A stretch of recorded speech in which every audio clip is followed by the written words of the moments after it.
Friends, good evening. I am Vijay. Welcomes you my YouTube channel physics by Vijay. तो पिछले lecture हम लोग बात कर रहे थे वेव एंड ऑसिलेशन के पीवाईक्यूज की। ये उसका लेक्चर नंबर 8 है। ठीक है। और इसके बाद एक लेक्चर और आएगा जो आपके पास डॉपलर इफेक्ट के बेस पर होगा। ठीक है। बाकी वेव एंड ऑसिलेशन जितने पीवाईक्यूज किसी पीईटी एग्जाम या टीईटी एग्जाम में पूछे गए थे, उन सबको हम लोगों ने कवर किया है। अब नेक्स्ट जो है, कोई टॉपिक और स्टार्ट करेंगे। प्रोबेबल ये है कि हम लोग ग्रेविटेशन से, रोटेशन से, इधर से स्टार्ट करने वाले हैं। ठीक है। तो आइए हम लोग लेक्चर को शुरू करते हैं। लेक्चर का क्वेश्चन नंबर 1 है, the ratio of speed of sound in nitrogen gas to that in helium gas at 300 kelvin is. मतलब ये कि आपसे पूछा गया है कि जो आपके पास साउंड की स्पीड होती है, speed of sound, speed of sound, ये हम लोग पढ़े हैं कि v इज इक्वल टू होती है, ये आपके पास अंडर रूट यहाँ पे होता है आपके पास gamma R T by M. देखो उसने क्या किया है, टेम्परेचर को फिक्स रखा है। इसका मतलब ये है कि साउंड की स्पीड क्या है, उसके मास के, मॉलिक्यूलर मास के क्या है, रूट के इनवर्सली प्रोपोर्शनल है। मॉलिक्यूलर मास के रूट के क्या है, इनवर्सली प्रोपोर्शनल है। ठीक। अब अगर हम लोग देखें यहाँ पे, तो हम लोग इसको ऐसे इस तरह से लिख सकते हैं, V1/V2 this is equal to under root M2/M1। देखिए ध्यान से समझिए, the ratio of speed of sound in nitrogen. तो पहले हमारे पास क्या है, नाइट्रोजन है। पहले कौन है, नाइट्रोजन है। फॉर नाइट्रोजन,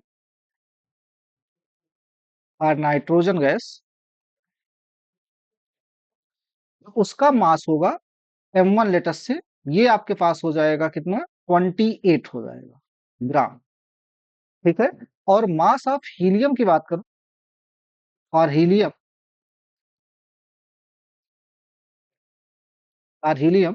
जो M2 हो जाएगा आपके पास, वो कितना हो जाएगा, 4 ग्राम हो जाएगा।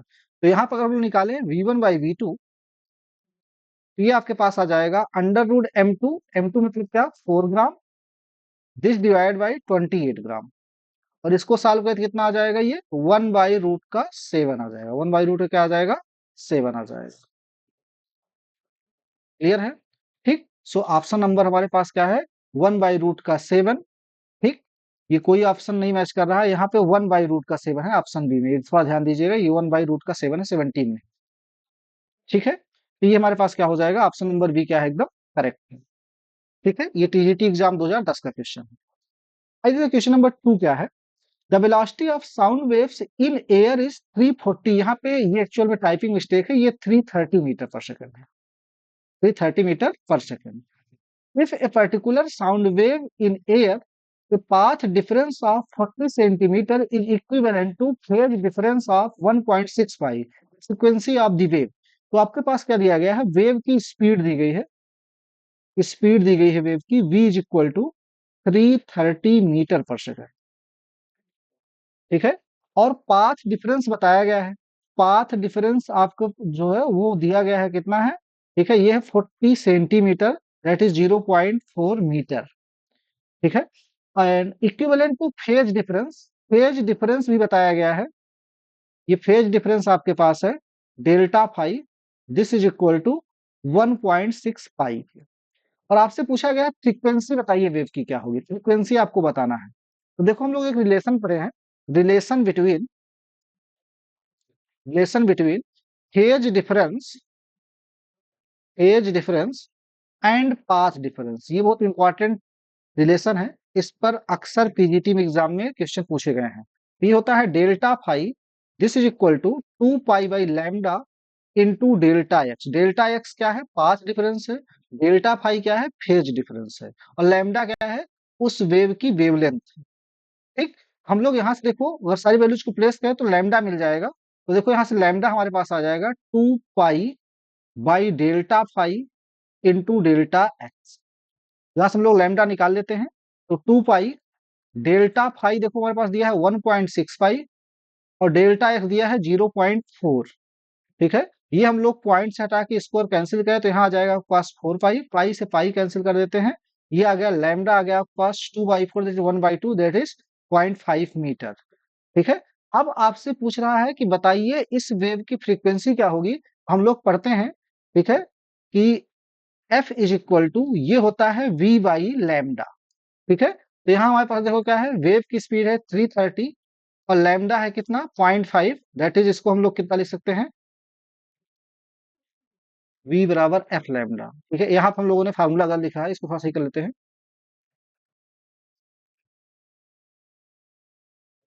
v is equal to F lambda.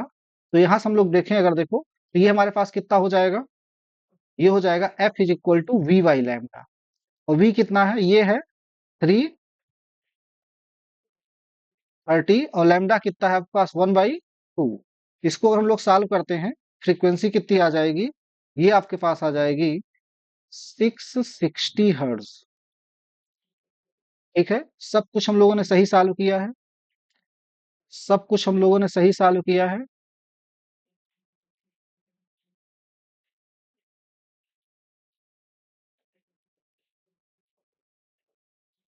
सब कुछ सही सॉल्व है। इसमें ऑप्शन जो है सही से मैच नहीं कर रहा है, तो एक बार इसे चेक कर लीजिएगा कहाँ मिस्टेक आ रहा है, ठीक है।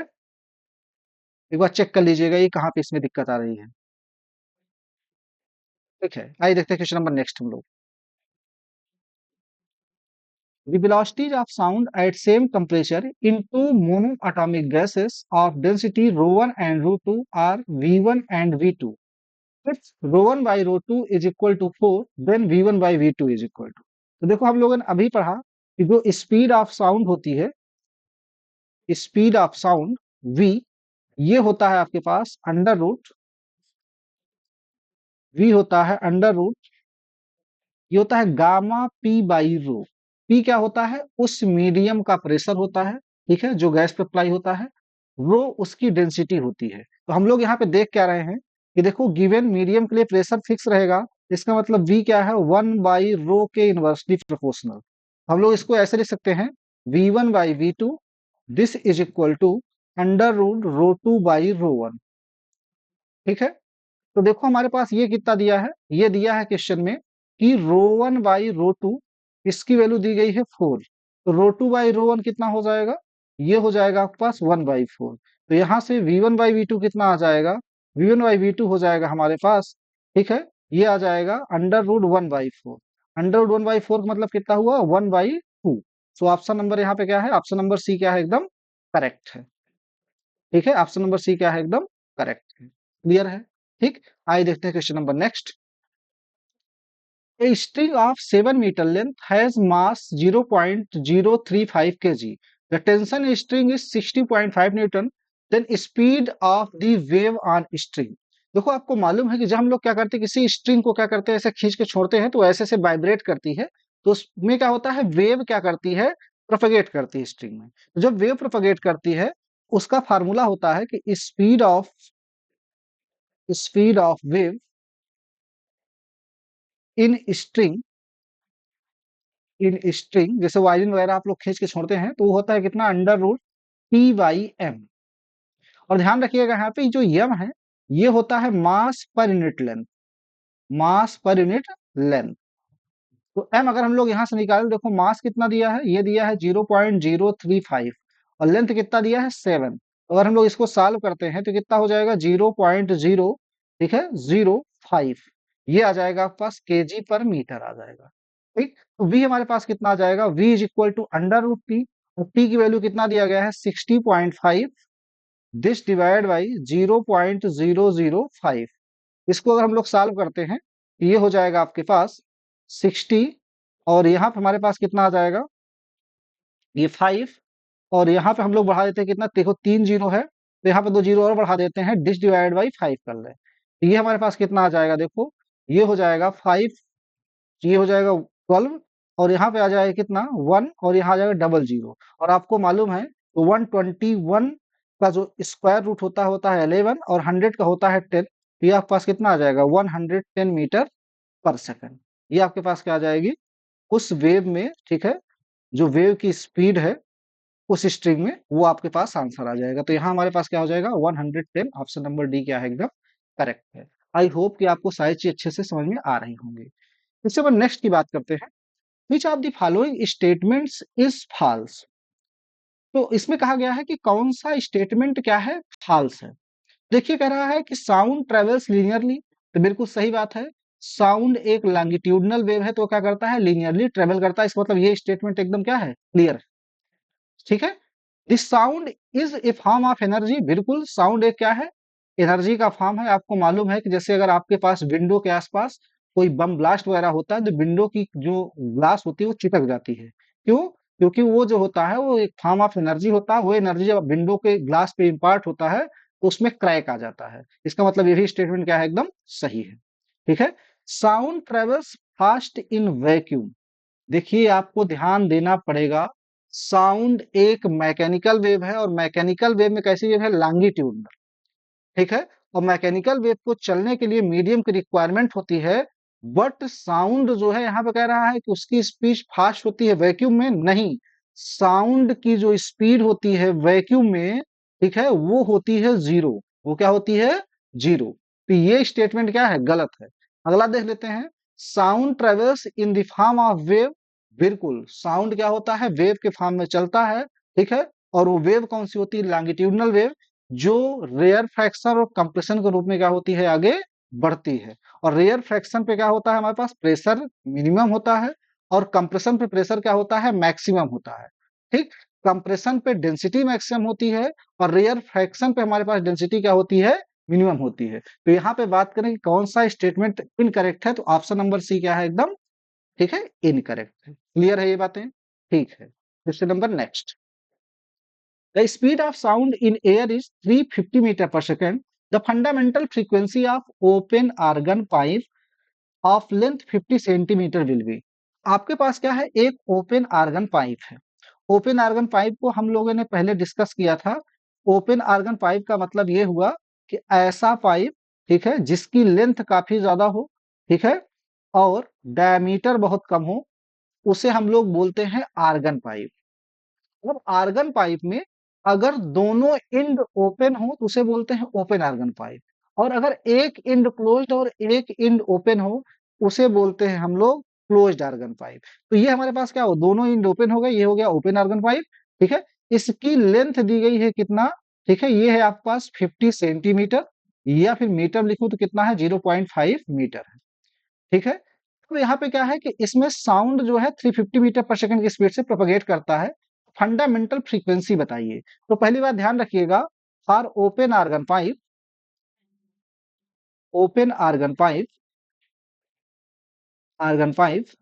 जो इसमें फ्रीक्वेंसीज प्रोड्यूस होती हैं वो कुछ इस तरह से होती हैं। ठीक। या तो आपके पास क्या हो जाएगी, ये हो जाएगा V/2L, या फिर 2V/2L, या फिर 3V/2L, या फिर 4V/2L, कुछ इस तरह से होंगे। ये जनरल बात करें तो NV/2L। ठीक। तो देखो इसमें क्या है कि जो हमारे पास ओपन आर्गन पाइप है, इसमें जो भी फ्रीक्वेंसीज हैं वो आपके पास या तो F0 है, या फिर 2F0 है, या फिर 3F0 है, या फिर 4F0 है। इस तरह से आपके पास है। इसका मतलब देखो इसमें पास क्या है, इवन फ्रीक्वेंसी भी है, ऑड फ्रीक्वेंसी भी है। ठीक। जो पहली फ्रीक्वेंसी होती है, इस फ्रीक्वेंसी को हम लोग बोलते हैं फंडामेंटल फ्रीक्वेंसी। क्या बोलते हैं, फंडामेंटल फ्रीक्वेंसी। और उसके बाद जो भी आएगी फ्रीक्वेंसीज होंगी, उनको बोलते हैं ओवरटोन्स। क्या बोलेंगे, ओवरटोन्स। जैसे 2F0 को बोलेंगे फर्स्ट ओवरटोन, 3F0 को बोलेंगे सेकेंड ओवरटोन, 4F0 को बोलेंगे थर्ड ओवरटोन, इस तरह से। ठीक। और एक टर्म और यूज करते हैं, हार्मोनिक्स। हार्मोनिक्स का मतलब होता है, ठीक है, integral multiple of fundamental frequency. एक चीज और ध्यान रखिएगा, हार्मोनिक्स, यहां से क्वेश्चन आपको हर हाल में पीजीटी में क्वेश्चन मिलेगा ही मिलेगा। ठीक? तो हार्मोनिक्स क्या होता है, integral multiple of fundamental frequency. Fundamental frequency. अब इंटीग्रल का क्या मतलब रहा कि यन जो होगा वो क्या होना चाहिए, इंटीजर होना चाहिए। क्या होना चाहिए, इंटीजर होना चाहिए। ठीक है। आपको मालूम इंटीजर क्या होगा, 1 2 3 4 इस तरह से होंगे। ठीक है। तो ये वाली हमारे पास क्या है, first harmonics, second harmonics, third harmonics, fourth harmonics. Clear. But question हमसे पूछा गया फंडामेंटल फ्रीक्वेंसी बताइए, फंडामेंटल फ्रीक्वेंसी कितनी होती है, फंडामेंटल फ्रीक्वेंसी जो होती है वो होती है v/2l के इक्वल। और आपको मालूम है कि जो v है वो कितना है, वो है 350। और 2l की बात करो तो 2 इंटू 0 पॉइंट कितना है 5, तो ये आपके पास कितना आ जाएगा 1, दैट इज 350 हर्ट्ज हो जाएगा। क्या हो जाएगा 350 हर्ट्ज हो जाएगा। तो यहाँ पे जो जो चीजें बताई गई हैं सबको ध्यान रखना है, एक एक पॉइंट को अच्छे से ध्यान रखना है। ठीक, एक बात और ध्यान दीजिएगा, ओपन आर्गन पाइप में हमेशा ओपन साइड में एंटी नोड्स बनेगा हमेशा। क्लोज्ड आर्गन पाइप में जहां जिस साइड क्लोज होगा उधर नोड्स बनता है। ठीक है, इस बात को भी ध्यान रखिएगा। चलिए क्वेश्चन नंबर नेक्स्ट की बात करते हैं। What is the relation between phase difference delta phi and path difference delta X. तो अभी हम लोग डिस्कस कर रहे थे कि देखो यहाँ हमारे पास क्या होता है फेज डिफरेंस। फेज डिफरेंस ये होता है delta phi, this is equal to 2 pi lambda into delta x. और डेल्टा एक्स को हम लोग क्या बोलते हैं पाथ डिफरेंस। क्या बोलते हैं पाथ डिफरेंस। ठीक है, इसी तरह से एक और रिलेशन होता है, relation between phase difference and time difference. तो ये होता है 2 पाई/टी इनटू डेल्टा टी। ठीक है, इसे बोलते हैं रिलेशन बिटवीन, इस वाले को बोलते हैं relation between between phase difference, phase difference and time difference, time difference.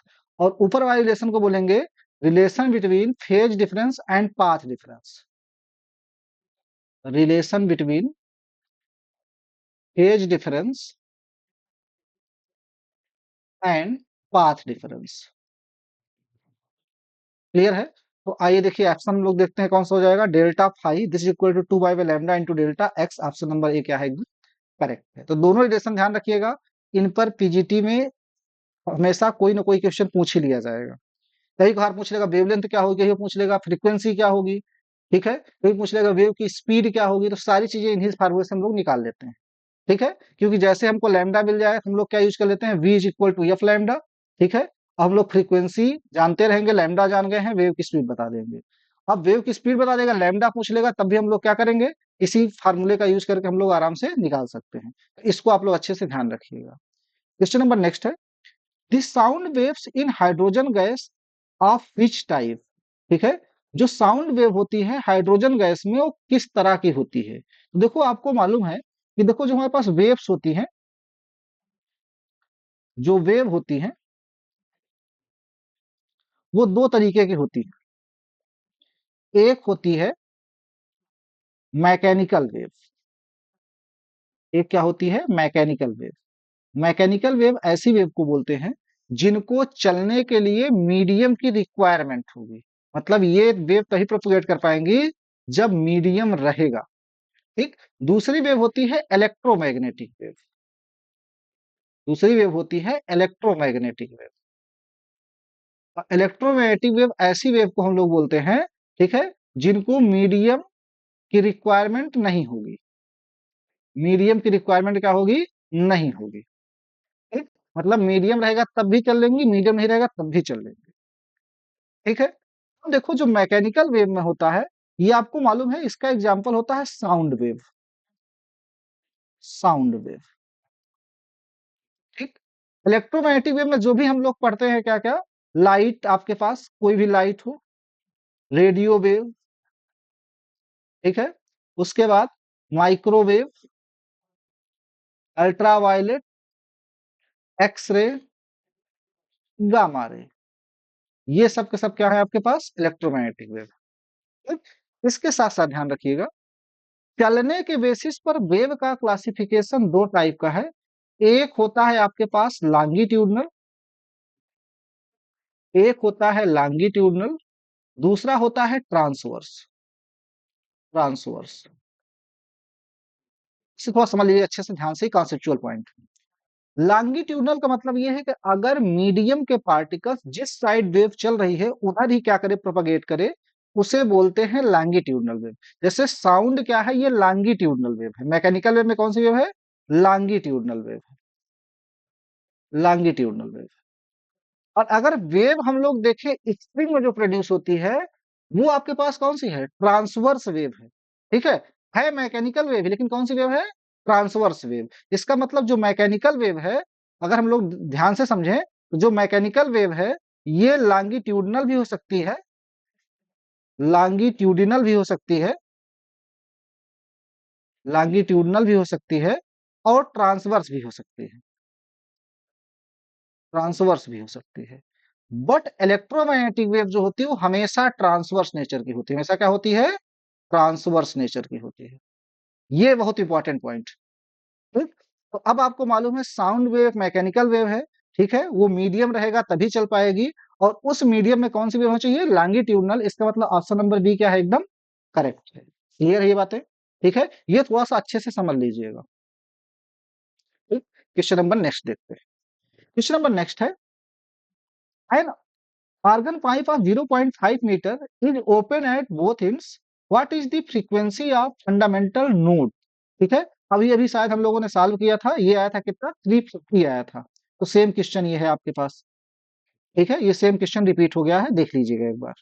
ठीक है, question number next. Question number next, the equation of plane progressive harmonic wave is y is equal to 4 sin 2 pi by 3 bracket में t 3t माइनस x, where x and y are in centimeter and t in seconds. At particular instant, what is the phase difference between 2 points which are 2.5 centimeter apart on x-axis? ठीक है, आपको बताना है क्या होगा, phase difference क्या आएगा। ठीक, तो देखो हम लोगों ने पढ़ा है अभी, ये देखो पहले इक्वेशन लिखते हैं। y इज इक्वल टू, ये है आपके पास 4 साइन, यहाँ पे है 2 पाई बाई 3, और यहाँ है ये कितना? 3t minus x. ये इंपॉर्टेंट सवाल है, इसको थोड़ा ध्यान दीजिएगा। तो ये देखो y इज इक्वल, थोड़ा रीअरेंज करते हैं तो ये हो जाएगा 4 साइन, इस पूरे टर्म को अंदर मल्टीप्लाई कर दे तो यहाँ हो जाएगा 2 पाई t, और यहाँ पे आ जाएगा माइनस 2 पाई बाई 3 एक्स। ठीक, और अगर हम लोग स्टैंडर्ड इक्वेशन से कंपेयर कर दें तो ये हो जाएगा a sine omega T minus के एक्स। तो कंपेयर करें तो ओमेगा आ गया कितना? 2 पाई के इक्वल, और के कितना आ गया यहाँ से? 2 पाई बाई 3 के इक्वल।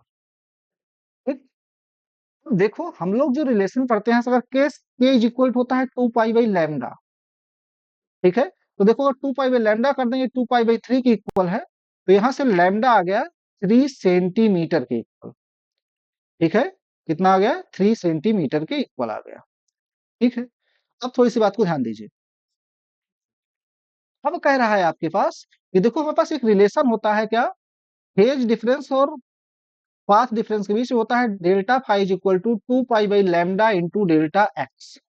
और यहाँ पर हम लोग डेल्टा एक्स की बात करें तो कितना दिया है? 2.5 सेंटीमीटर, मतलब दोनों पॉइंट्स कितने हैं? 2.5 सेंटीमीटर की डिस्टेंस पर हैं। तो डेल्टा फाई यहाँ से कितना आ जाएगा? देखो 2 पाई बाई 3, और डेल्टा एक्स हमारे पास कितना दिया है? ये दिया है 2.5। ठीक है, इसको सॉल्व करें तो कितना आ जाएगा? ये आ जाएगा आपके पास delta phi this is equal to 5 pi by कितना हो जाएगा? 3 हो जाएगा। 5 पाई बाई कितना हो जाएगा? 3 हो जाएगा। इसका मतलब यहाँ पे अगर ऑप्शन की बात करें तो ऑप्शन नंबर सी क्या है? एकदम करेक्ट है। क्लियर है? आई होप कि आपको अच्छे से सारी चीजें समझ में आ रही होंगी। क्वेश्चन नंबर नेक्स्ट है, which wave phenomena makes it possible for a player to hear the sound from a referee whistle in an open field even when standing behind the referee? कह रहा है कि अगर मान लो कोई रेफरी है, वो आपके पास क्या कर रहा है? एक सीटी को बजा रहा है ऐसे, उसके पीछे खड़े व्यक्ति को वो आवाज कैसे सुनाई देती है? तो आपको मालूम है कि जब वेसल को बजाता है, उसमें से क्या होता है? साउंड प्रोड्यूस होता है, और साउंड क्या होती है? लॉन्गिट्यूडनल वेव होती है। ठीक है, और आपको मालूम है वेव कोई भी हो, उसमें कुछ फिनोमेना होते हैं, रिफ्लेक्शन होता है, रिफ्रैक्शन होता है, डिफ्रैक्शन होता है, इंटरफेरेंस होता है। ठीक है, तो अब ध्यान दो कि जब साउंड क्या है पीछे जा रहा है तो आगे बजा रहा है, तो होता क्या है कि रेफरी से क्या होता है? साउंड जब इधर पास करता है तो वो एज या शार्प पर जब क्या करता है? गुजरता है वहां से, तो वो फैल जाता है। ठीक है, तो जब वेव क्या होती है? वो फैल जाती है, इसलिए क्या होता है? रेफरी को सुनाई देता है, और वो रीजन होता है डिफ्रैक्शन का। क्या रीजन होता है? डिफ्रैक्शन का। डिफ्रैक्शन मतलब ये होता है कि मान लो कोई आपके पास ये एज है, और यहां से मान लेते हैं कोई वेव ऐसे चली। ठीक है, ये जब कोई वेव यहाँ से चलती है, तो जैसे ही वो एज पाएगी, ठीक है, इस एज से वो सीधे न जा क्या हो जाती है? बेंड हो जाती है, ऐसे ऐसे फैल जाएगी। ठीक है, ऐसे ऐसे क्या होती है? ये फैल जाएगी। ठीक, इसी फिनोमेना को हम लोग क्या बोलते हैं? डिफ्रैक्शन ऑफ वेव बोलते हैं। क्या बोलते हैं? डिफ्रैक्शन ऑफ वेव बोलते हैं। ठीक है, जैसे आप लोग ध्यान से समझे होंगे, अगर हम लोग क्या करते हैं, यहाँ से लाइट को, और कभी कर देखिए, कहीं शार्प फोर्स ऐसे गुजरे, तो आप देखते होंगे जब लाइट निकलती है तो क्या होती है, इस तरह से फैलती जाती है, वो क्या होता है? डिफ्रैक्शन होता है। इसी तरह से जो साउंड होता है, जो हम लोग क्या कर रहे हैं, आप बोल रहे हैं, तो होता क्या है कि जो वॉल्स वगैरह होती है यहाँ पे, वो टकराता है, और टकराने के बाद क्या होता है? फैलता है ऐसे। ठीक है, तो जो बेंडिंग होता है किसी भी वेव का शार्प एजेस पे, उसको क्या बोलते हैं? डिफ्रैक्शन बोलते हैं। तो डिफ्रैक्शन के कारण क्या होता है, उसे ये वेव, ठीक है, पहुंच जाती है, और वो साउंड का वेसल क्या होता है, उसे सुनाई दे देता है। तो ऑप्शन नंबर डी क्या है? एकदम करेक्ट है। क्वेश्चन नंबर नेक्स्ट है, the frequency of wave is 5 hertz, it refers to which type of wave. तो देखो, हमारे सुनने के बेसिस पर, ठीक है, जो वेव का क्लासिफिकेशन है हमारे सुनने के बेसिस पे, वो तीन तरीके का है। हमारे सुनने के बेसिस पर, ठीक है, वो तीन तरीके का क्लासिफिकेशन है। एक ऐसी जो हमको सुनाई देती है, उसे बोलते हैं सोनिक वेव। क्या बोलते हैं? Sonic wave. एक ऐसी जो हमको सुनाई नहीं देती है, उसे बोलते हैं इंफ्रासोनिक वेव। Infrasonic wave. ठीक। और एक ऐसी जिसकी एनर्जी बहुत ज्यादा होती है, हमारे कानों को दर्द पहुंचाता है, इसे बोलते हैं ultrasonic wave. Ultrasonic wave. Sonic wave जो होता है, इसकी फ्रीक्वेंसी होती है 20 हर्ट्ज से 20 किलो हर्ट्ज तक। और 20 किलो हर्ट्ज का मतलब होता है 20,000 हर्ट्ज। ठीक। अगर 20 हर्ट्ज से कम की फ्रीक्वेंसी है, तो इसे बोलते हैं क्या? Sonic wave. क्या बोलेंगे? Sonic wave. ठीक है। और अगर आपके पास क्या है, frequency greater than 20 kilo hertz है, ठीक है, इसे हम लोग बोलते हैं अल्ट्रासोनिक वेव। क्या बोलेंगे? Ultrasonic wave. ध्यान से देखो, the frequency of A wave is 5 hertz, इसे हम कौन सी रेंज में ले जाएंगे? ये 20 हर्ट्ज से कम है, और 20 हर्ट्ज से कम होता है तो कौन सा होता है? Infrasonic wave. इसका मतलब ये है कि ये हमारे पास कौन सी वेव है? Infrasonic wave. क्लियर है? ठीक। नेक्स्ट क्वेश्चन को देखते हैं। An echo will be heard if minimum distance between the source and obstacle is. देखो, इसे थोड़ा ध्यान से समझते हैं, ये एक इंपॉर्टेंट कॉन्सेप्ट है। मान लेते हैं कि हमारे पास ये क्या है, कोई आपके पास ऑब्स्टेकल है, और यहां से आप क्या कर रहे हैं, खड़े होकर के, ठीक, दांत निकालते हुए यहां से क्या कर दे रहे हैं, सीटी ऐसे बजा दे रहे हैं। ठीक। तो यहां से होगा क्या कि ये साउंड पहले यहां पहुंचेगा, ठीक है, ये भोंपू लिए ऐसे इस तरह से कुछ, और बजा दिए उसे ऐसे। तो यहाँ से साउंड क्या होगा, निकलेगा ऐसे ऐसे करके, और यहाँ क्या होगा, वो पहुंचेगा। ठीक। तो पहुंचेगा, तो मान लेते हैं यहाँ से यहाँ तक डिस्टेंस चला डी, तो फिर रिटर्न आएगा। तो रिटर्न आएगा तो डिस्टेंस टोटल कितनी हो जाएगी? टोटल डिस्टेंस की बात कहूं आने और जाने में, तो 2D हो जाएगा। मान लेते हैं टाइम लगा है आपके पास कितना? टी। कितना टाइम लगा है? टी। और साउंड की स्पीड मान लेते हैं कितनी है, वो है वी, और वी कितना मान लेते हैं? ये 330 मीटर सेकंड मान लेते हैं, या 340 मान लेते हैं, 340 मीटर पर सेकंड मान लेते हैं। तो अब ये पूछ रहा है कि मिनिमम डिस्टेंस कितनी हो, ठीक है, ताकि हम इको को हर्ड कर सके। ठीक है। और इको को हियर करने का मतलब ये हुआ कि साउंड टकराने के बाद हमको सुनाई दे। ठीक है। पहले एक चीज समझना, एक होता है हमारे देखने का, कि मिनिमम कितना टाइम डिफरेंस हो किसी चीज को हम देख सके। ठीक है, कोई घटना घट रही है, और मिनिमम कितना टाइम डिफरेंस हो हम उसे देख सके, उसे बोलते हैं परसिस्टेंट ऑफ विजन। ठीक है। ये होता है minimum time, minimum time, time to see an occurrence. Occurrence का मतलब आप समझिएगा, घटना। ठीक है। इसे बोलते हैं परसिस्टेंट ऑफ, परसिस्टेंट ऑफ, ये थोड़ा सा फिर से कर लीजिएगा, स्पेलिंग गलत हो गई है, persistent of, persistent of hearing बोलते हैं इसको। ठीक है, टाइम है ना, परसिस्टेंस ऑफ विजन है ये, परसिस्टेंट ऑफ विजन है।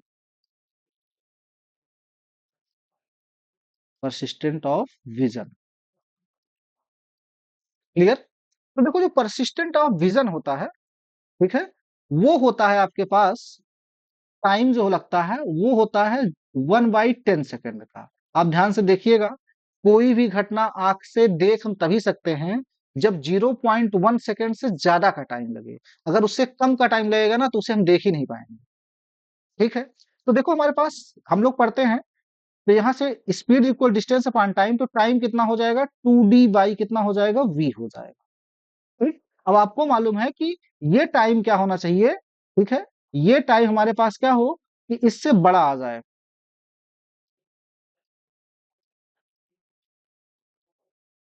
ठीक है, अब देखो हम लोग अगर निकाले यहाँ पे, तो ये आपके पास कितना आ जाएगा, 2t/v।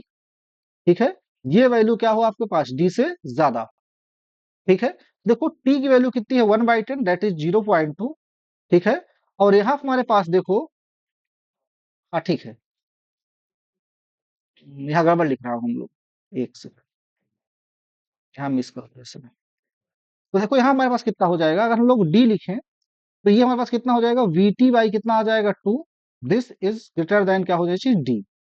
और आपको मालूम है कि v कितना है, 340, तो टाइम कितना है, 1/10, और ये हमारे पास कितना है, 2। ये वैल्यू क्या हो चाहिए, d से ज्यादा है। अगर हम लोग इसको सॉल्व करते हैं तो कितना आ जाएगा, अप्रोक्सीमेटली 17 मीटर से ज्यादा। ठीक, अगर 17 मीटर से ज्यादा पर ऑब्स्टेकल होगा तभी हमको एको हर्ड होगा, अदरवाइज नहीं सुन पाएंगे। तो इस रिजल्ट को ध्यान रखिए, इस रिजल्ट को सब लोग टीजीटी वाले तो बिल्कुल एकदम रट लीजिए। जो भी कैंडिडेट टीजीटी के हैं इस रिजल्ट को रट लें कि इको हमें हर्ड होने के लिए लगभग कितनी डिस्टेंस चाहिए ऑब्स्टेकल की, तो वो है 17 मीटर। परसिस्टेंट ऑफ विजन कितना होता है, वो होता है 1/10 सेकंड का। ये दोनों चीजें आपको एकदम अच्छे से याद हो। ठीक है, ये अक्सर रिजल्ट टीईटी में पूछे जाते हैं। ठीक है, क्वेश्चन नंबर नेक्स्ट की बात करो। ठीक है, तो नेक्स्ट क्वेश्चन है आपके पास, a wave, the displacement of a particle at any time is given by y is equal to 0.01 sine 100 pi t plus 0.05 मीटर। What is displacement of particle at the time of beginning of motion. तो आपके पास क्या है, y is equal to ये दिया है 0.01 sign, यहाँ पे दिया है 100 पाई, और ये दिया है t 0.005। ठीक, इसको पूरा मल्टीप्लाई कर दो, ये हो जाएगा 0.01 साइन, ठीक है, ये हो जाएगा 100 पाई t, और यहाँ पे अगर हम लोग बात करें 100 से मल्टीप्लाई करेंगे, ये हो जाएगा 0.5 पाई। क्वेश्चन में कहा है कि आपको डिस्प्लेसमेंट बताना है बिगिनिंग में। बिगिनिंग का मतलब होता है t इक्वल टू 0 पर। At beginning, at beginning t क्या हो जाएगा, 0 हो जाएगा। और t अगर 0 हुआ तो कितना आ जाएगा आपके पास, y is equal to 0.01 sine, ठीक है, t हो गया 0, यहाँ कितना आ जाएगा आपके पास, 0.5 पाई, 0.5 पाई। और इसका मतलब हुआ 0.01, और 0.05 का मतलब होता है पाई/2, और साइन पाई बाई 2 वैल्यू होती है 1, ये कितना आ जाएगा, 0.01। अगर सेंटीमीटर में होगा तो सेंटीमीटर, मीटर में होगा तो मीटर में। तो आंसर यहाँ देखो क्वेश्चन में क्या दिया है, वो मीटर में है, तो कितना हो जाएगा, 0.01 मीटर। That is option number A क्या है, एकदम करेक्ट है। क्लियर है? ठीक, क्वेश्चन नंबर नेक्स्ट है, the tension needed to produce stationary wave in 4 loops in a string 1 meter long, ठीक है, and 0.5 gram in weight fixed to a tuning fork of frequency 200 hertz when prongs of fork are vibrating perpendicular to string will be। तो आपके पास क्या है कि देखो जो loop table है वो दिया है 4 लूप, ठीक है, 1 मीटर लॉन्ग क्या है आपके पास, स्ट्रिंग है। ठीक, और मास कितना दिया है, ये मास दिया है आपके पास, बड़ा एम लिख दे रहा है इसको, ये दिया है 0.5 ग्राम। इसका मतलब ये हुआ कि 0.5 इंटू 10⁻³ kg। ठीक, और फ्रीक्वेंसी कितनी दी गई है, फ्रीक्वेंसी दी गई है 200 हर्ट्ज। आपसे पूछ रहा है कितना टेंशन नीड होगा इतना प्रोड्यूस करने के लिए। देखो हम लोग पढ़े हैं फ्रीक्वेंसी एफ इज इक्वल होता है P/2L, under root T by M, और यहाँ पे एम जो होता है मास पर यूनिट लेंथ होता है। तो अगर फ्रीक्वेंसी हम लोग देखें तो कितना है आपके पास, ये दिया है 200। कितने लूप प्रोड्यूस हो रहे हैं, 4 लूप प्रोड्यूस हो रहे हैं। टू लेंथ कितना है, 1 मीटर है। ये हो जाएगा अंडर रूट टी, और ये छोटा एम क्या है, मास पर यूनिट लेंथ। तो मास आपके पास कितना है, 0.5 इंटू 10⁻³ एल कितना दिया है, 1 मीटर। तो ये 1 से डिवाइड करेंगे तो कोई फर्क नहीं पड़ेगा। तो यहाँ हमारे पास कितना आ गया, देखो ये हम लोग कैंसिल करेंगे, इधर आ जाएगा 100। ठीक है, इसे कैंसिल किए, ये हो गया 2, 2 से करेंगे 100 आ गया। तो यहाँ हो जाएगा अंडर रूट टी अपान, और इसे लिख सकते हैं हम लोग कितना, इसे लिख सकते हैं 5 इंटू 10⁻⁴। दोनों साइड स्क्वायर कर दे तो ये हो जाएगा 10⁴ into 5 into 10⁻⁴। This is equal to 3। यहाँ से कितना आ गया, 5 न्यूटन। कितना आ गया, 5 न्यूटन। ऑप्शन नंबर की बात करें हम कौन सही है, तो ऑप्शन नंबर बी क्या है, एकदम करेक्ट है। क्लियर। तो आज का लेक्चर यहीं तक, फिर मिलते हैं हम लोग नेक्स्ट लेक्चर में। तब तक आप लोग अगर चैनल पे नए होंगे तो लाइक सब्सक्राइब करना मत भूलिए। अब हमारा जो है नेक्स्ट एपिसोड शुरू होगा, जिसमें हम लोग बात करेंगे, ठीक है, किसी अदर टॉपिक के पीवाई क्विज की। ठीक, तो चलिए फिर मिलते हैं नेक्स्ट लेक्चर में। तब तक के लिए बाय बाय, टेक केयर, पढ़ते रहिए, एंजॉय करते रहिए। और अगर नए हैं तो चैनल को लाइक सब्सक्राइब करना मत भूलिए। Take care, bye bye, good night.